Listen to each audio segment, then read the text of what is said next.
할렐루야. 5월 31일 5월 마지막 주일 하나님의 말씀 같이 나누기를 원합니다. 오늘 저희들에게 주시는 하나님의 말씀은 히브리서 9장 11절에서 22절 말씀입니다. 히브리서 9장 11절에서 22절 말씀. 오늘 히브리서 9장 11절에서 22절 말씀 가지고 예수님의 피라고 하는 제목으로 하나님의 말씀을 전하기를 원합니다. 귀한 은혜가 여러분들에게 있기를 주님의 이름으로 축원합니다. 우리가 늘 말씀을 듣기 전에 함께 고백하는 것이 있습니다. 한번 따라해 보겠습니다. 하나님 아버지, 말씀하시면 제가 변화하겠나이다. 오늘 저희들은 히브리서 9장 말씀을 가지고 이제 함께 은혜 나누기를 원하는데요.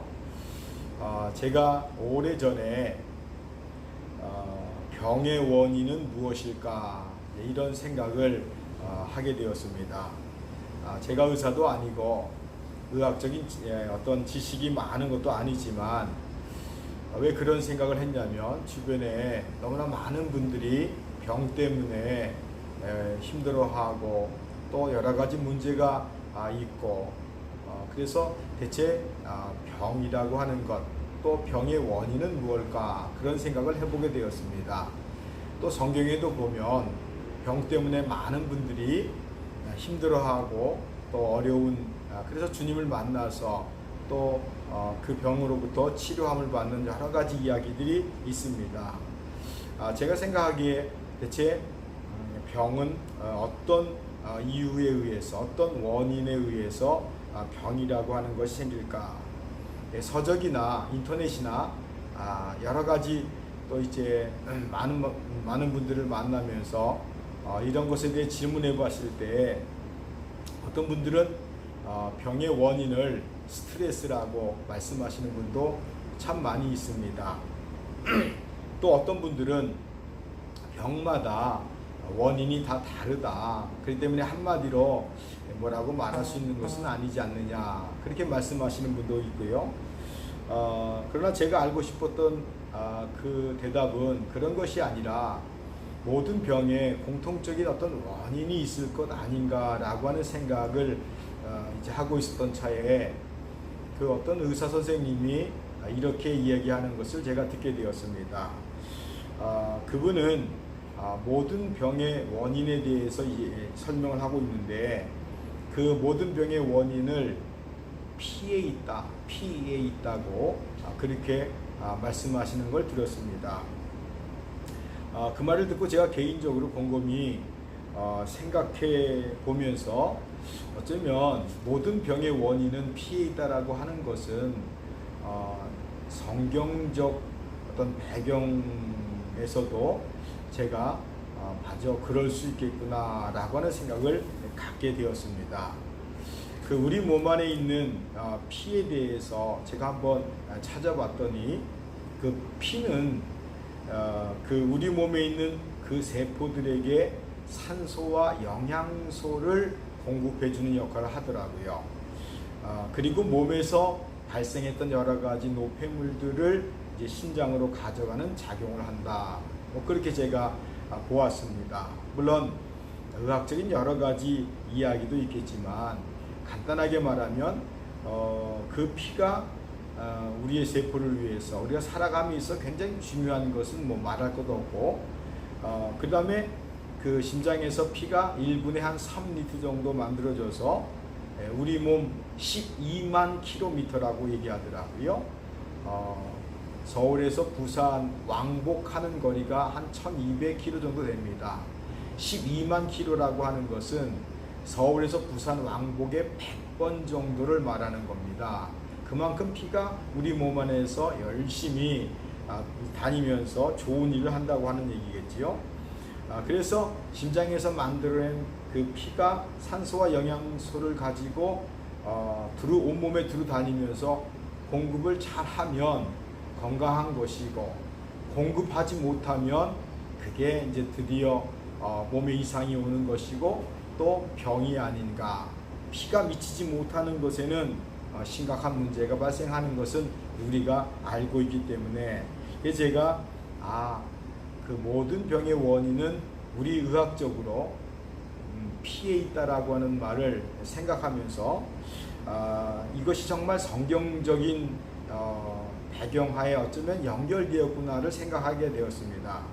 왜냐하면 히브리서 17장 11절을 보면 육체의 생명은 피에 있음이라. 내가 이 피를 너희에게 주어 제단에 뿌려 너희의 생명을 위하여 속죄하게 하였나니 생명이 피에 있으므로 피가 죄를 속한다고 말씀해 주고 있습니다. 그러니까 성경은 피가 병의 원인만이 아니라 피가 생명이라까지 이렇게 말씀하고 있는 거지요.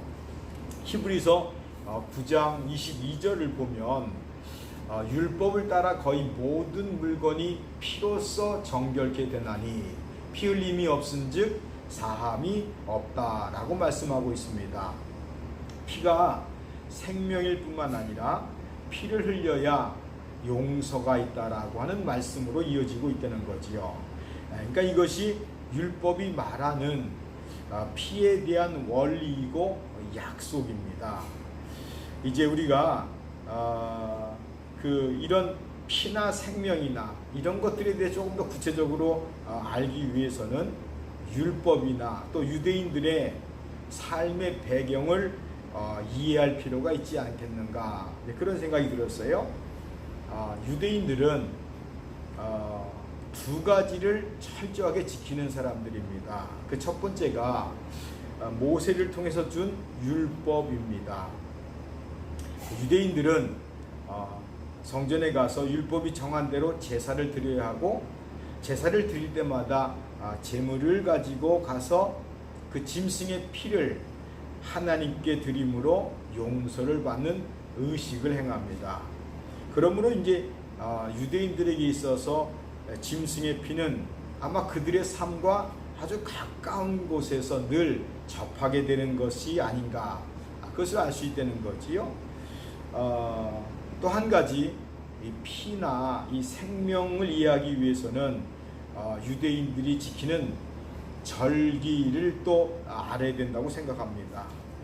절기는 유대인들의 삶의 아마 중심이 아닌가 싶어요. 모든 유대인들은 최소한 1년에 3번 정도 정해진 절기를 지킨다라고, 또 성경에는 지켜야 된다고 말씀해 주고 있습니다. 신명기 16장 16절 이하를 보면 너희 가운데 모든 남자는 1년에 3번 곧 무교절과 칠칠절과 초막절에 내 하나님 여호와께서 택하신 곳에서 여호와를 배웁고 빈손으로 여호와를 뵙지 말고 각 사람이 내 하나님 여호와께서 주신 복을 따라 그 힘대로 드릴지니라.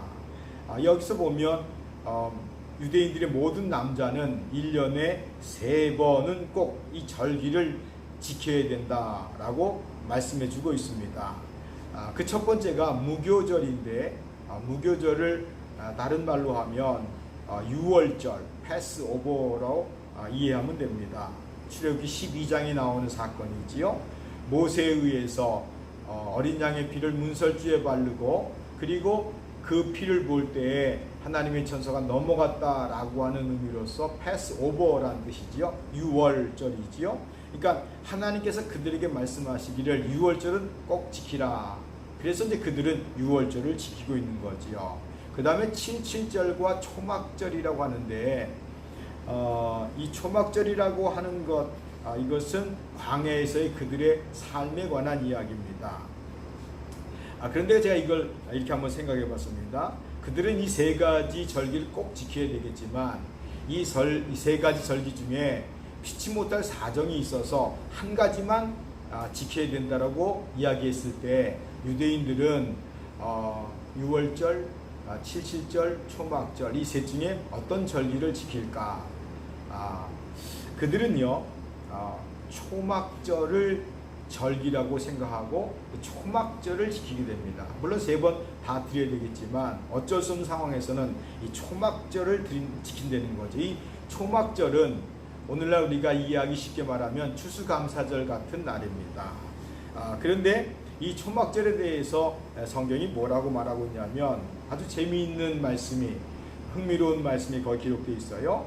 민수기 29장 12절에서 13절을 보면 일곱째 달 15째 날에는 너희가 성회로 모일 것이요 아무 일도 하지 말 것이며 이래 동안 여호와 앞에서 절기를 지킬 것이라. 너의 번제로 여호와께 향기로운 화제를 드리되 수송아지 13마리와 수양 2마리와 1년 된 수양 14마리를 다 흠없는 것으로 드리라고 되어 있습니다. 자세히 보면 이 초막절은 일주일 동안 드려지는 것이고요. 드려지는 화제, 제물은 수송아지가 13마리고 수양이 2마리고 1년 된 흠없는 것 수양이 14마리 드려야 된다라고 그렇게 말씀하고 있습니다. 무슨 말인가 하면 1년 중에 절기를 지켜야 하는데 그 제물들을 가지고 와서 그 짐승의 피를 보이라는 거지요. 그래서 유대인들에게 있어서의 그 짐승의 피는, 그 짐승의 피를 볼 때마다 그들은 어떤 마음을 갖고 있을까? 유대인들에게 있어서 피는 하나님의 약속으로 아마 생각할 겁니다. 그리고 짐승의 피를 볼 때마다 용서라고 하는 그 다음에 마음의 안식이 아닌가. 왜냐하면 제물을 드려야 되고 그 제물을 통해서 그들에게 하나님 앞에 피를 보여야 되기 때문에 거기서 하나님의 약속을 생각할 것이고 하나님의 용서를 생각할 것이고 또 그들의 마음속에 안식을 생각하는 것이 아니겠는가. 그래서 절기를 지키려 성전에 갈 때마다 자기들의 죄를 고백하고 제물을 드려 피를 드림으로 용서를 경험하고 마음의 평안함을 느끼기 때문에 그들에게 있어서 이 피라고 하는 것은 그들의 삶이요 그들의 믿음이 아니겠는가, 이렇게 생각해 볼 수 있지요. 만약에 그들에게 있어서 피를 접하지 못한다면 짐승의 피 혹은 제사, 제물 이런 걸 만약에 접하지 못한다면 오히려 마음이 불안하고 자기네들이 혹시 하나님 앞에 불순종하고 있는 것은 아닌가, 이게 불신앙이 아닌가 그렇게 여길 수도 있다는 것이지요. 그렇기 때문에 유대인들이 갖고 있는 이런 것들을 우리가 이해하면서 우리들의 문제는 한번 적용해 보고 싶은 것이지요. 우리가 교회에 처음 나가서 이제 신앙생활을 시작하고 예배를 드리고 또 하나님의 은혜가 무엇인지를 조금씩 경험하기 시작합니다. 그런데 이제 신앙생활이 조금 지나다 보면 어떤 마음이 드냐면 어느 순간에 그 예수님께 채찍에 맞으심에 대한 은혜, 또 십자가에 대한 은혜, 십자가에서 피 흘려 돌아가신 주님의 은혜에 대해서 생각하지 아니할 수 없습니다.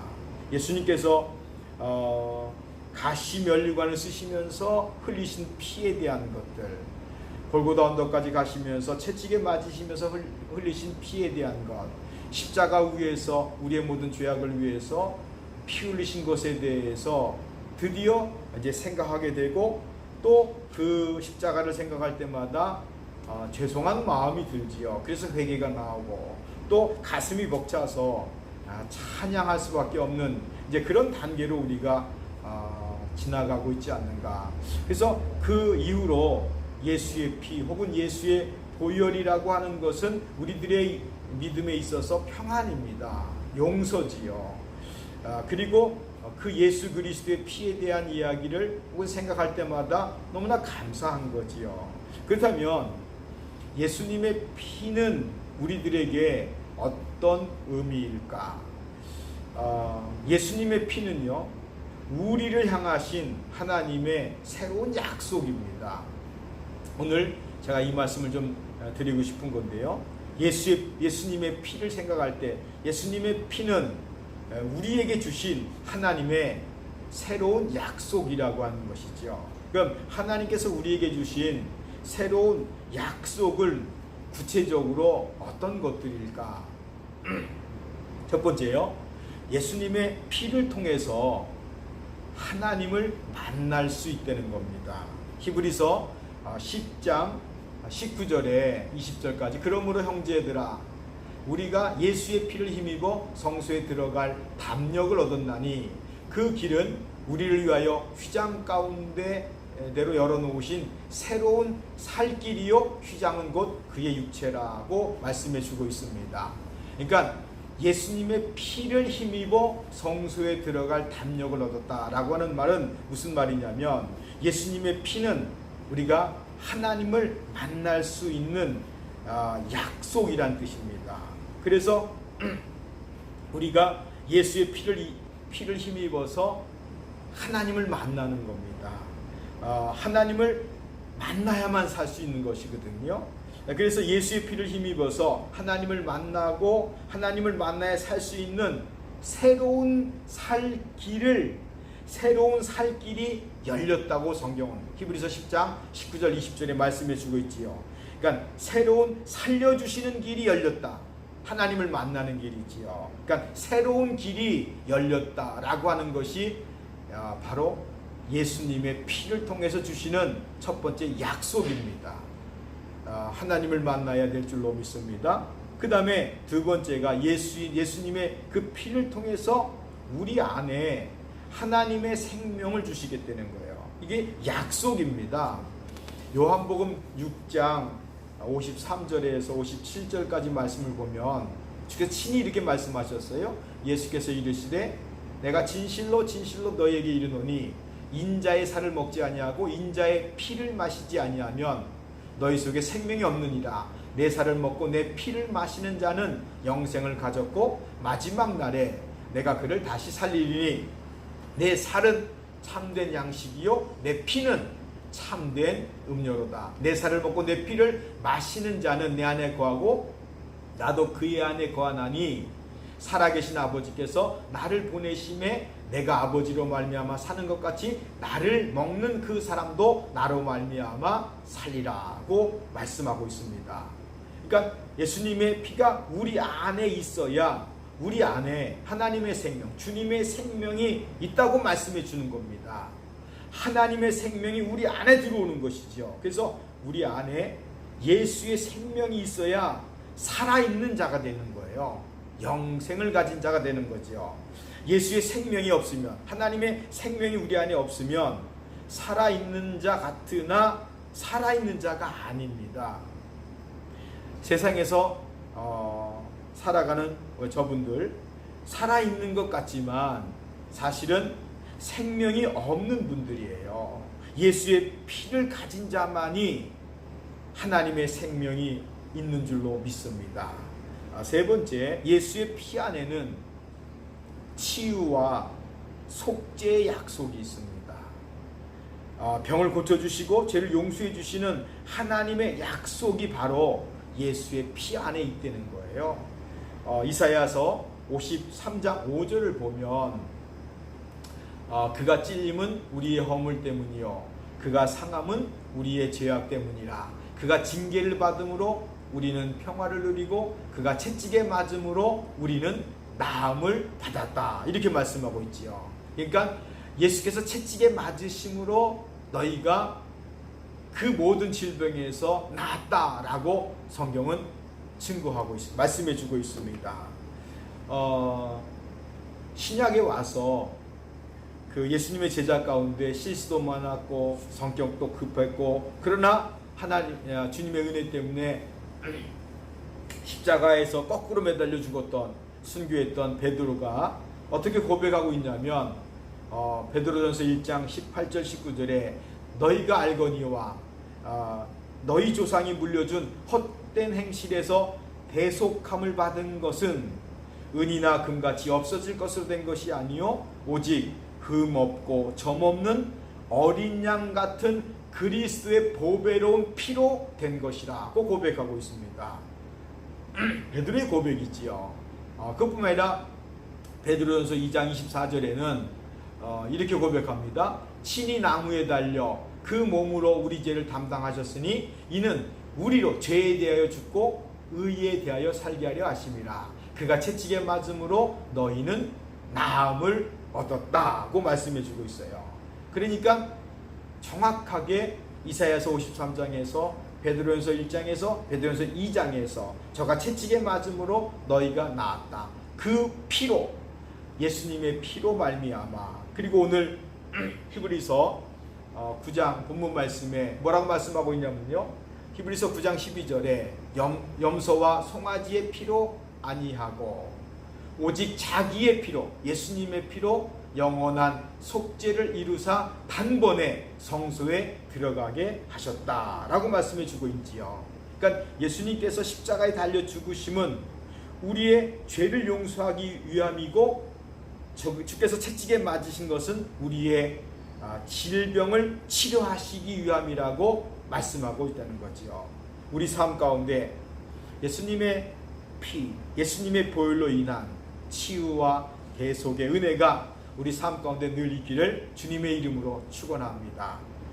네 번째, 예수님의 피를 경험하면 우리의 죄를 용서함 받는 것, 그것만이 아니라 참 중요한 또 한 가지를 말씀해 주고 있는데, 양심의 변화를 준다는 거예요. 히브리서 10장 22절에 이렇게 기록되어 있습니다. 우리가 마음의 뿌림을 받아, 예수님의 핏뿌림을 받아 악한 양심으로부터 벗어나고 몸은 맑은 물로 씻음을 받았으니 참 마음과 온전한 믿음으로 하나님께 나아가자, 이렇게 되어 있습니다. 그러니까 예수의 피가 우리 마음에 뿌려지면 그런 거지요. 예수 그리스도의 거룩한 보혈이 우리 마음에 와 닿으면, 그 생명이 있으면 악한 양심으로부터 벗어날 수 있다, 이렇게 말씀하시고 있는데요. 아담과 하와 이후로 사람들의 양심은 자꾸 악한 쪽으로 흘러갑니다. 무슨 일을 당하면, 어떤 일이 벌어지면 좋게 평화롭게 공의롭게 서로 이해하면서 배려하면서 해결해야 되는 것이 원래 우리들의 마음입니다. 근데 타락한 이후에, 죄가 들어온 이후에 사람들의 마음에, 사람들의 양심에 자꾸 어떤 것이 드냐면 악한 마음이 자꾸 들어요. 우리들의 양심이, 우리들의 마음이 원래 그랬던 것은 아닙니다. 그런데 양심까지 변질되어 가서 자꾸만 우리들의 마음이 악한 쪽으로 흘러간다는 거예요. 그러나 예수의 피가 우리의 마음에 뿌려지면 악한 양심에서 벗어날 수 있다, 이렇게 성경은 말씀해 주고 있어요.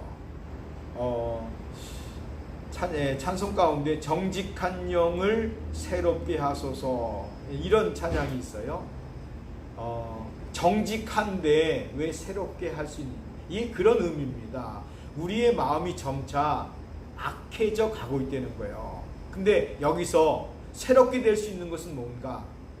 예수 그리스도의 보혈이, 예수님의 피가 우리 심령에 와 닿을 때, 만져주실 때 우리의 악한 마음들, 악한 양심에서 벗어나게 될 줄로 믿습니다. 우리가 살다 보면, 세상에 살다 보면 억울한 일들이 있어요. 자존심이 상하고 그럴 때마다 마음이 요동합니다. 어떻게 하면 이 문제를 해결할까? 근데 사람들은 복수하고 싶지요. 갚아주고 싶어 합니다. 더 나쁜 생각들이 드는 거지요. 그러나 이런 악한 마음, 악한 양심에서 정말 벗어날 수 있는 길, 세상의 어떤 수양을 통해서 가능할까요? 아닙니다.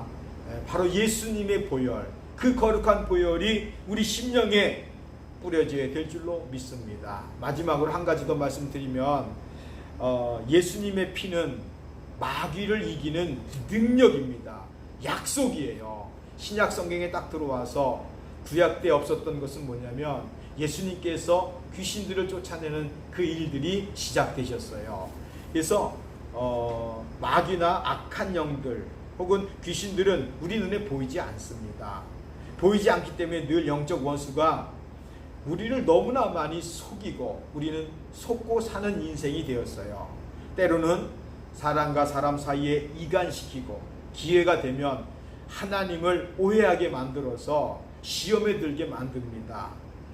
요한복음 8장에 보면 요한복음 8장 44절에 보면, 너희는 너희 아비 마귀에게서 났으니 너희 아비의 욕심대로 너희도 행하고자 하느냐. 그는 처음부터 살인자요 진리가 그 속에 없으므로 진리에 서지 못하고 거짓을 말할 때마다 제 것을 말하나니 이는 그가, 마귀가 거짓말장이요 거짓의 아비가 되었다라고 말씀해 주고 있어요. 그러니까 사람들은 이 마귀의 거짓말과 속임에 너무 쉽게 잘 넘어갑니다. 그러나 하나님께서 우리에게 새로운 약속을 하나 주셨는데, 능력을 주셨는데, 그것이 바로 예수의 이름과 예수의 보혈인 줄로 믿습니다. 성경은 예수의 이름으로 마귀와 귀신들을 물리치라고 말씀하셨고요, 예수의 이름과 예수의 피로 영적 원수에 속지 말라고 우리에게 말씀해 주고 있습니다. 이런 은혜가 여러분들에게 있기를 주님의 이름으로 축원합니다. 그렇기 때문에 예수님의 피, 예수님의 보혈은 우리들에게 주시는 하나님의 새로운 약속입니다. 새로운 약속이라고 하는 것을 붙잡아야 돼요.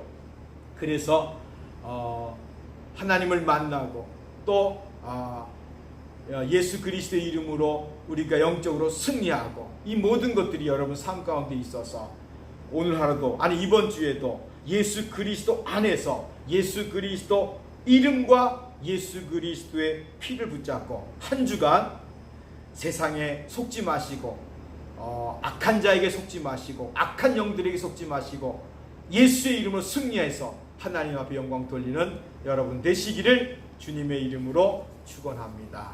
할렐루야. 기도하겠습니다. 하나님 아버지, 우리 사랑 모든 성도님들이 하나님께서 우리에게 주신 예수님의 피를 붙잡고 하나님과 늘 만나게 도와주시고 영적 싸움에 승리하도록 축복해 주시기를 원합니다. 하나님, 이번 한 주간 또 새로 시작되는 6월 달에도 하나님, 올 한 해도 하나님께서 지켜주셔서 예수의 거룩한 보혈로 덮어주셔서 정말 주 안에서 늘 승리하도록 우리 사랑 모든 성도님들을 축복하여 주옵소서. 모든 영광 하나님 아버지께 돌리옵고 거룩하신 예수님의 이름으로 축복하며 기도하옵나이다.